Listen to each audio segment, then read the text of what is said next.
You selected this part because you got a BMX bike and you want the seat to tip forward and backwards. Today, I'm gonna do an explain and review on the Kink pivotal seat post. So like always, I'm gonna tell you everything about this seat post, from how it's made to if it fits on your bike. If you like this style of YouTube videos, let me know in the comments below. It seems like you guys enjoy these a little bit better because you can see more details and stuff like that.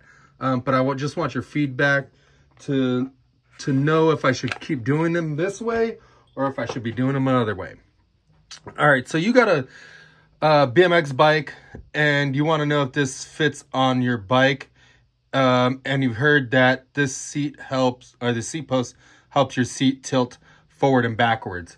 And I'm going to tell you everything about the seat post and if it does or not, and how to figure out if it fits your bike. Okay, so this is an aluminum seat post. My hands are a little hot, I think. They're a little sweaty, leaving some grease on here. Let me see if I have a little rag real quick. All right, so yeah, I'm not going to edit anything. I want to show you guys how real I am, and show you all the stuff. So yeah, you got a BMX bike and you want the seat to tilt up and down. Most of the time, a stock bike will have a seat that's just positioned on the actual post, and you have no way to angle the seat or seat post and make it tilt and feel more comfortable. That's where this style seat post comes in. This one has a pivotal top on it. I'll show you how this works. It's very simple and it's very strong and it holds up quite a bit.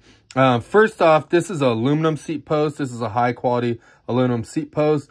These are CNC machines, so it's taken down out of a solid chunk of aluminum. It's machined up here to give this whole form. So this seat post is all one piece. I have seen pivotal seat posts break from right here where they're glued together. It's a little bit cheaper seat post, or a cheaper way to manufacture it, where they put a top on it and they put some kind of glue or they press it in there. But if you're really rough on seats, eventually it'll crack and this piece will come apart and your seat will actually fall off. So if you don't want that to happen, definitely grab something like this that's machined out completely from one piece of metal, and it's not going to do that. This one's machined out of 6061 aluminum, and then it's polished and then anodized, and it's not polished, it's kind of tumbled or something like that. It has a little bit weird finish, almost semi-gloss, I would call it. I wouldn't say it's totally glossy, but it's not flat, definitely. So I think it was tumbled with some walnut shells or something like that. And then afterwards, they laser etched the Kink logo on both sides. So with either way that you run your seat, you will see that logo to the side. Inside, a lot of people don't notice this, but this is a big reason why you're spending a little bit more money on a seat post like this, is because it's actually extruded out and it has different wall thicknesses. So on the front here and the back here, it has very thin walls, whereas the sides here are really thick. What that does is it makes the seat post lighter, and it makes it super strong because it's thick right here. And usually when you bend a seat post, you usually bend it front to back, so it'll usually bend right in here. So if you run your seat to the maximum limit, you're not going to have that problem.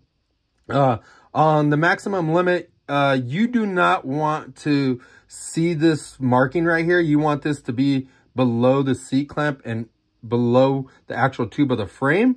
That will make sure there's enough seat post in your frame so that you don't damage your frame by landing on your seat really hard and then this thing just tearing up the top of the seat post and seat post clamp and destroying the frame.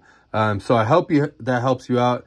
If you went past that, definitely stick it below and it'll help save the actual part.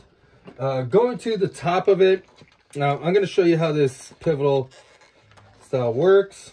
Let me see, I'm sorry. Should have been a little bit more prepared, but I thought this would come off really easy. It normally does. But the nut on the back a little bit of pain. So this is a seat. This is a pivotal seat. Usually it has a little slit right here with a little rubber patch on it. What this does is it allows you to combine the seat with the seat post, and magically they end up making a great combo. But first, you always got to start with the seat post. Doesn't matter how much it is, but it needs this top on it so that it can mount to that seat. So if you look at both of these have like pretty much the same style. They'll lock in just like so. But there's a bolt right here. You can't really see, and it's really hard to see inside of here, but it's a 6mm Allen wrench. You'll put the tool in there. And then this bolt will come down here and it'll thread into the seat post. And what I like to do is I usually thread the seat post on. Let me see if I could do this while looking through the camera and trying to show you what to do and talk at the same time. Let's see if I could get this on here. It's kind of a pain, but usually you can start it. Usually you can start it without doing all the stuff that I'm doing. Pretty easy. It's hard because I'm like at a couple angles and I can't look at it straight because the camera's in the way. But you get the gist of it. So you tighten that down, you angle it. Oh, I'm sorry. You tighten it down, you angle it the angle that you like, and then you tighten it down all the way, and then that'll keep the angle. So you have to buy a seat post and you have to buy a seat. Give me a second. Now I'm wrestling it to take it off. I should have just grabbed a 6mm Allen wrench. Sorry. Yeah, this thing's being a pain now. All right, so I'm just gonna grab a tool and pull it out of there. If you guys never seen this tool before, check it out. So I'm gonna show you how to do this. See, that's kind of angled. Boom, got it. Okay, so tighten those up. It'll lock it on there and it'll be good. So that's what makes it super dope, because it locks in. It doesn't change positions or anything like that. But the main thing is, does it fit your bike? If you're riding a chromoly or a steel 20-inch BMX bike, it's a stock bike. Most likely it has a 1-inch seat post or a 25.4 seat post. All you got to do is pull your seat post out of the frame and look right here.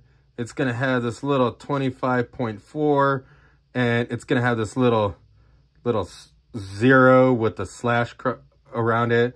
That's usually the diameter of it, so it's the outside of it. So look right there. It'll tell you if it's 25.4. If you don't have a seat post in your frame right now, odds are that this is going to fit it if your frame is a steel or a chromoly frame. If your frame is aluminum or something like that, it's probably going to be something bigger, probably a 27.2 or something like that. If you still don't know what size it is, you can take a micrometer and measure it out, the outside diameter or the inside of your frame, and see the size of it. But yeah, I hope that helped you out. If you need a good solid seat post and you want something lightweight that's strong, that allows your seat to angle in a bunch of different angles, definitely check out this Kink pivotal seat post. It also comes in stealth, where it's the actual opposite and you can't see a bolt on the top and you can run it down here. But pick any one of those and it'll get you rolling. It'll get your seat angled and getting you comfortable on your bike. All right, thanks for watching. Hit up stackbmx.com for more bike parts.